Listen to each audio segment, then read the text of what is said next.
Hi, and welcome to another live episode of Marketplace Masters, brought to you by Merchant Spring, the leading marketplace analytics platform for Amazon agencies and vendors. Marketplace Masters is all about going deeper into the challenges that brands and agencies face to lift performance via practical actions and insights. I'm your host, Paul Sonneveld, and today we're going over how do you foster a culture of innovation and how to set yourself up for success, particularly within the context of running an Amazon agency. To help us do this, I have invited Brett Bohannon to join us on the show. Let me just introduce him before we get into it. Brett has been in the Amazon space since 2016. He and his wife created a private label business and sold it in 2018. From there, Brett started his own agency and grew an Amazon department in a large digital marketing firm, and then went into consulting, building out training programs for agencies, brands, and the like. So he brings with him a broad range of experience to the conversation today. Thank you so much for being on the show, Brett. Great to have you. Yeah, thanks. Appreciate it. Thanks for the intro. Glad to be here as well. Great. Well, let's start off with the business that you run today, Amazon with Brett. Great name, very personal. Love it. Tell me a little bit about it. How did it start? How did you end up in that place? What's the journey? Give us a little bit. Yeah, no, Amazon with Brett came. Sorry, my 2-year-old snuck in. My wife's grabbing her. Amazon with Brett came about. It really came about over the past, I would say probably about 3 or 4 years in regards to just kind of the education around Amazon. I really, really enjoy providing tidbits and whatnot, and tricks that people can use in the space. So that's kind of what Amazon with Brett came about, is just creating exceptional value for anyone that sells on Amazon. That's fantastic. Was there describe to me the moment, like, obviously you've been working this space for a while. Was there a moment where you go, right, actually I can really help people with my knowledge, with my experience? I mean, is there a moment you think back of where that sort of crystallized for you? I think that happened over a period of time. The first moment was back in 2018 when we sold our FBA business.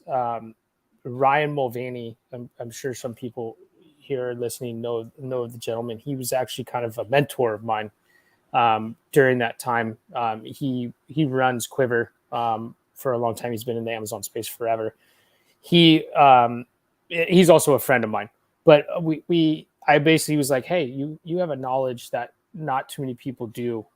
You should use it, and here is a couple different ways that you can use it. So that's what led me into kind of the agency side, and then just kind of LinkedIn overall, of just providing value on LinkedIn, and people responding to my newsletter and going, wow, this is amazing.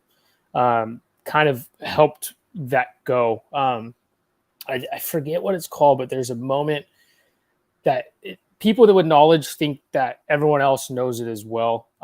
There's like a rule about this. I forgot what it is, but if you follow some of the big guys on LinkedIn and Twitter, they talk about this, and being able to have this knowledge that we in this Amazon space have, we kind of have to know that not everyone knows it, and it's still pretty early, which is pretty cool, and pretty neat. Obviously, it's been expedited over the past couple of years with COVID and all, but it's really neat being able to help people.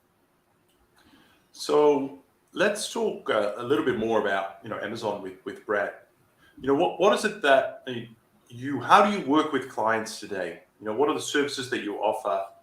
If I'm one of your clients, what does the experience look like for me? Yeah, no, good question. I do full management for only a handful of clients. I have some right now just to keep fresh, truthfully. I love it. But then what I do mostly is consulting, coaching. We also have a training program. It's basically a course that was developed ever since, I would say, about 2018, just things that I found very useful that I was doing with clients and steps and processes and things like that. It's a cohort-based course. So basically what it is it's we have X amount of people come in. We have a live weekly call once a week, and we go over different topics of Amazon. A lot of it we can just totally go down rabbit holes and talk about all kinds of cool stuff. And then we also just kind of like free tidbits on Amazon with Brett.com. There's free guides. There's also some paid small guides. Just want to make it more affordable for people to go out there and get some, some knowledge. That's great, man. That's really good. I know we'll get to, how do people get in contact with you down the road? Because I'm sure a couple of listeners are already thinking about, hey, how do I become part of that cohort? It sounds amazing. But let's switch gears and talk about, the main topic for today, which is innovation, right? Innovation is one of those words we all wanted. We all think we're, maybe good or bad at it. The reality is, particularly if you're an agency, right? You'll know this, and we used to be an agency. Every day is full on, lots of fires burning, lots of things going on. Openly, I think innovation can fall by the wayside, right? We had a few things, we try and do like a weekly meeting where people talk about new ideas, and it never happened. So I want to really zoom in into that particular topic. So let's start with, why is innovation important? I mean, it's in a way it's obvious, but I'd love for you to articulate it in the context of an Amazon agency. Yeah, that's a good question. I talked about this last week on another podcast with Michael Mayer. And innovation's funny because right now Amazon is literally maybe once a day that something new is happening within the space. When I say something new, some new features coming out, mostly it's ad related. Something's happening, and so innovation happens with that. That's one way to look at it. Is new thing comes out, okay, how do we jump on that new thing? How can we innovate with that? And you have to look at that. You have to look at all the new things coming out. Innovation is talking with people or getting information and going, okay, well, that's a cool way to look at it. And innovation in general is just what can I do to take this client to the next level of where they are at in the process of Amazon. And what I mean by that, the process of Amazon or the timeline of Amazon, I was having a conversation that, I've been in this space for so long, and some accounts I've had for years, and we're still innovating. We're still going, okay, this is a perfect time to implement this strategy, or this is a perfect time to implement that strategy. And then at the same time, it's if you're chasing these shiny objects, a big one right now is driving outside traffic from, influencers, TikTok, social media, and all that. And that's great. You should do that. And I try to beat this over the head of everyone. Maybe a bad analogy, but use the brand referral bonus program if you're doing that. But also, you want to make sure that product is going to convert. So it depends on what kind of influencer you're using or what kind of social media channel you're using.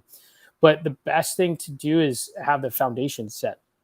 So it's really hard at an agency level if you have a lot of clients, and let's say one account manager has 10 clients. It's hard to innovate because you're constantly doing you're playing fireman, and you got your fire extinguisher out. You're like, this async is suppressed. Why? Oh no, we need to fix this. Oh no, we need to fix that. That's just going to happen. So innovation during that process is tough. So one key thing that I like to do is use tools. So use tools to take up time, like Merchant Spring and other tools, to free up your time so you can innovate. Have processes set in place so you can outsource that, maybe that process that takes up X amount of time, so you can look to innovate. I think those are key things to do. But what I always like to say is just make sure you have your basics set up.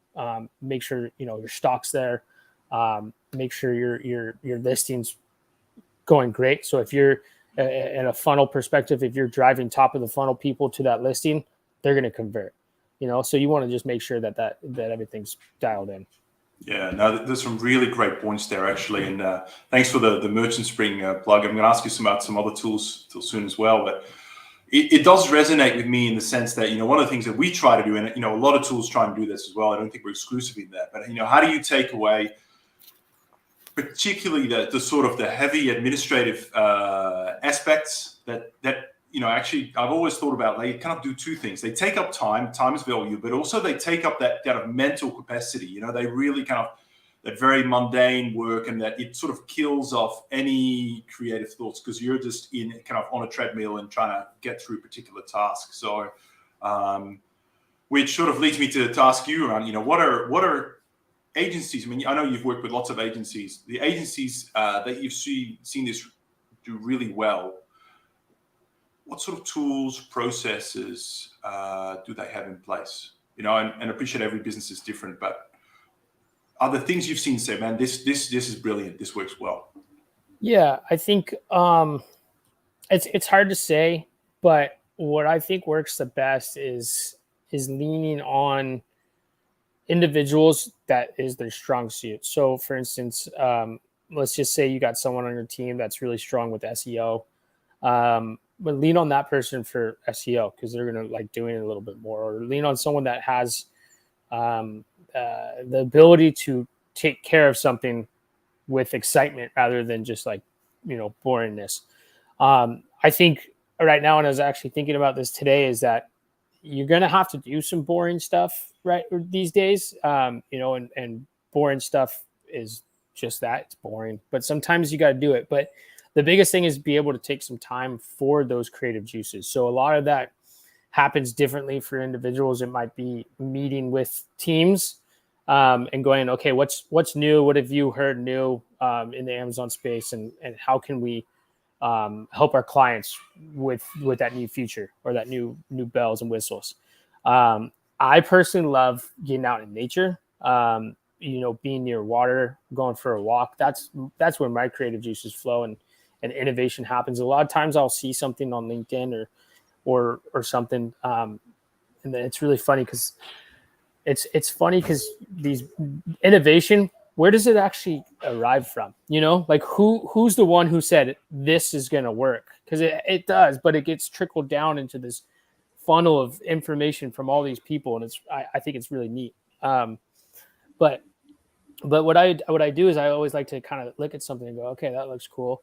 I save it, but I never go back on LinkedIn to actually read it. But if it really interests me, I'll write it down. And then a couple of days later, I'm like, oh, that's how I can use that, So just kind of having it in the back of your mind and being able to kind of go back to that. I don't know if I might have gone off topic. Yeah, no, but I'm thinking about, as you were talking, I was talking about my own moments of, when do the best ideas occur? And actually, a lot of times it's not in front of the PC or Mac, right? It's if I'm really honest, usually I don't know, when I'm cycling or when I'm listening to like, I don't know, a book on a completely different topic that's very different to what I usually listen to. Yep. It's certainly away from the PC. That's for sure. And being outdoors definitely helps too. But there is a bit of a conundrum there, right? Because certainly, following COVID, I don't think I know any Amazon agency that is not or that doesn't claim to be fully remote these days, which means people are in different locations. Everything is via Zoom or Google Meets and the like. What are your thoughts on that? I mean, how do you handle kind of innovation, I guess, in a more constricted environment from an innovation standpoint? First thing that pops in my mind is walk and talks. So just going on a walk, and I mean, you can have your phone right in front of you while you're walking. Just be careful when you're crossing the street. But being outdoors, taking meetings outdoors, like I love doing that. I think when we first chatted, I was outside. So I think that kind of stuff is pretty crucial. There's a lot of tools out there that you can kind of jam out on. Like Miro is one that I like to use as like a whiteboard, but there's tons that are just starting to come out kind of whiteboard-esque. Obviously with tools, there's always a learning curve, but I think that's huge. And I know some agencies that are remote will, fly everyone together and have a good time. So I think that's crucial as well. One thing that I really like is a Notion. So I have like a wiki page on my Notion that is just built and built and built since 2018. So being able to kind of share ideas on like a Notion page or something where people can go in and just be like, oh, that's cool. That's cool. I think that could help as well. Yeah, no, there's lots of, I think what you're highlighting is just, it's still possible, but you've got to think about it differently, right? You've got to use other tools that are available, that are at your disposal to really do that. And I certainly, to your point about, I think there's still value in getting together. In fact, sometimes LinkedIn seems to be full of people getting together finally, once a year in some crazy resort in Mexico or wherever, some exotic location, and that's just awesome. Actually, I noticed a lot of you with some of the conferences that are happening. A lot of agencies will, exhibit at a conference like Prosper, for example, but then they take the opportunity to maybe tag on another day or two for actually some team building or innovation or strategic planning, whatever that might be. So, we're talking about innovation, right? Which then leads me to think about, what are the big topics that you are currently thinking about? So, not from a client's point of view, but you run a business in the Amazon space. What are the things that you've rewritten down that you've been walking and thinking about, particularly as we go into, Q4 is just in front of us. What are some of the innovation pieces that mulling around in your head at the moment? Oh, that's a loaded question. I would say, obviously, just like kind of the hot topic right now is influencers, outside traffic. Any sort of outside traffic to Amazon, I love. Especially if it's a well-established brand and they have an email address, an email list. Use the attribution link. Use the brand referral bonus program. Offer 10% off, and then you can recoup that 10% back from the referral bonus program. So that's one that I love because that is the lowest part of the funnel. I mean, that's hot traffic. Amazon loves it, and you'll make more money. So that's always good. Google traffic as well. So advertising on Google to the Amazon listings. A buddy of mine was just on a webinar and he mentioned this. I'm not going to say it was my idea, but he mentioned that, per every buy from Google is like 5 to 7 purchases from Amazon.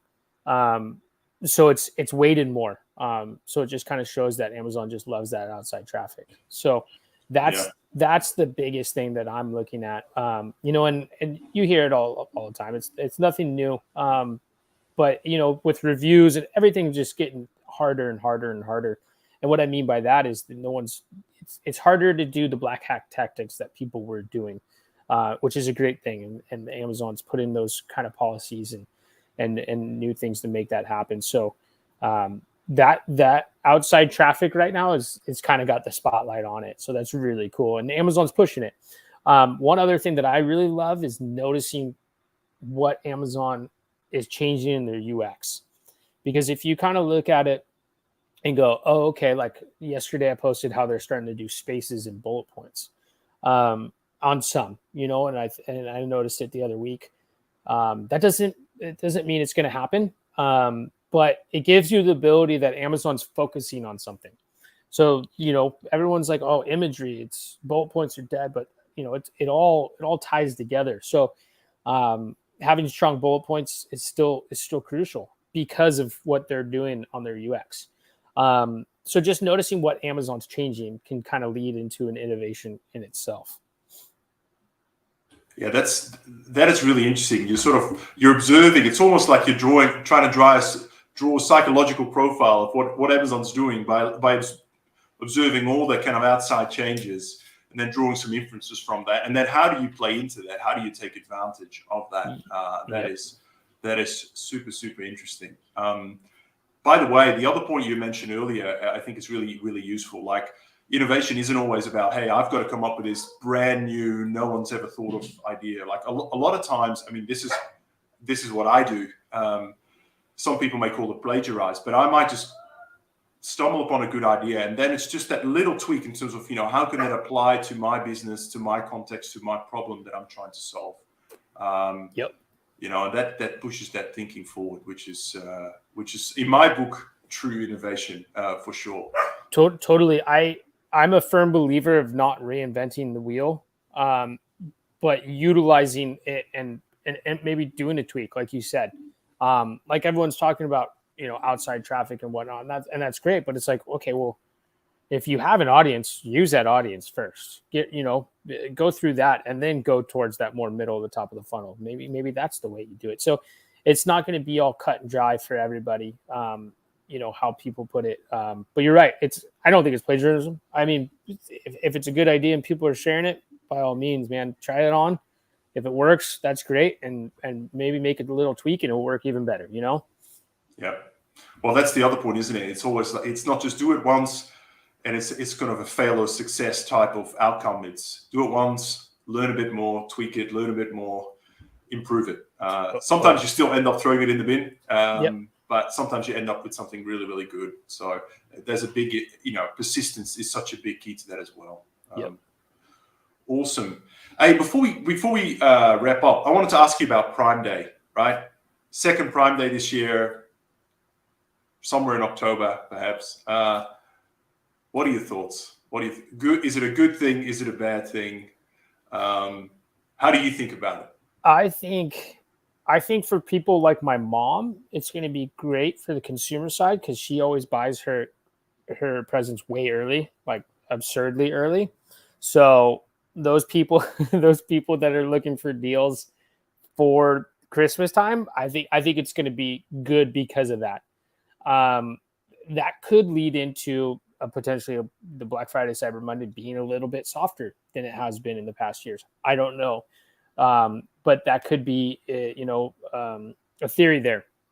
It was interesting. I saw Amazon, they wanted their Black Friday, Cyber Monday deals in by like September 2nd to have a better in line for it being on the actual days. So it sounds like they're moving their deals to more of a Black Friday, Cyber Monday week. So if you put in a lightning deal or something, you're not guaranteed to have it on those days. I don't know. That's a theory as well.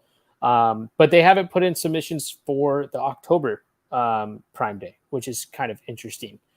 Not that I've seen as of late, but so that was kind of a mouthful. But yes, I think it will be strong. I think it will be just because of the whole economy right now. There's always these questions, but people are still spending. It doesn't mean they're not going to spend. It just means they're tightening up a little bit more. So we'll see. But I think it'll be a good one. Well, we certainly look forward to that second Prime Day this year and have the whole interplay with Black Friday, obviously Christmas trading. It's going to be really interesting to see whether it's an incremental effort or whether it's a bit of a market share grab or actually it's just a pull forward. Time will tell. We'll definitely know the answer by the time we get to Christmas. Great. Well, we are out of time, Brad. So let's wrap it up. I really want to thank you today for coming on the show. Thank you for being so generous with your expertise and being down to earth and just sharing what you're up to and how you look at things. Really appreciate lots of the practical tips along the way as well. I do want to ask you, and this is a bit of a plug for you, like any viewers that are interested in exploring your services, what's the best way to get in touch with you? Yeah, you can go to amazonwithbrett.com, and then you can sign up for the newsletter. So you can either go to amazonwithbrett.com, or you can go to amazonwithbrett.com/newsletter. Also want to offer a free 101 guide. I launched that, years and years ago. I just updated it. So you can also it's right here, amazonwithbrett.com/Amazon 101. So you can have that.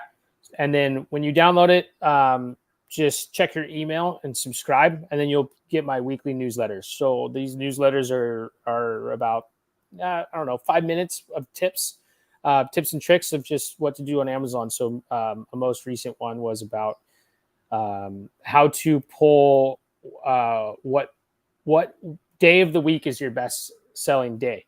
So I coined the term, instead of day parting, it's week parting. So you can figure out which one you want to do for advertising, and focus on what days. That's awesome, Brett. Really appreciate that. Thank you for being on the show. Everyone, that is it for today's episode of Marketplace Masters. Thank you so much for listening. And don't forget to visit Merchant Spring for exclusive offers only available to viewers of this show. Until next time, bye-bye.